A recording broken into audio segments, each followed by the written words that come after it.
Hi everybody and welcome back to the 100 Info channel.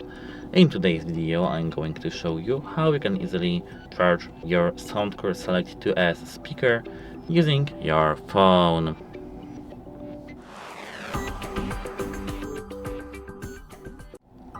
At first you need to prepare a cable, which is USB Type-C, and a phone that supports reverse charging. Almost every phone nowadays does support the reverse charging.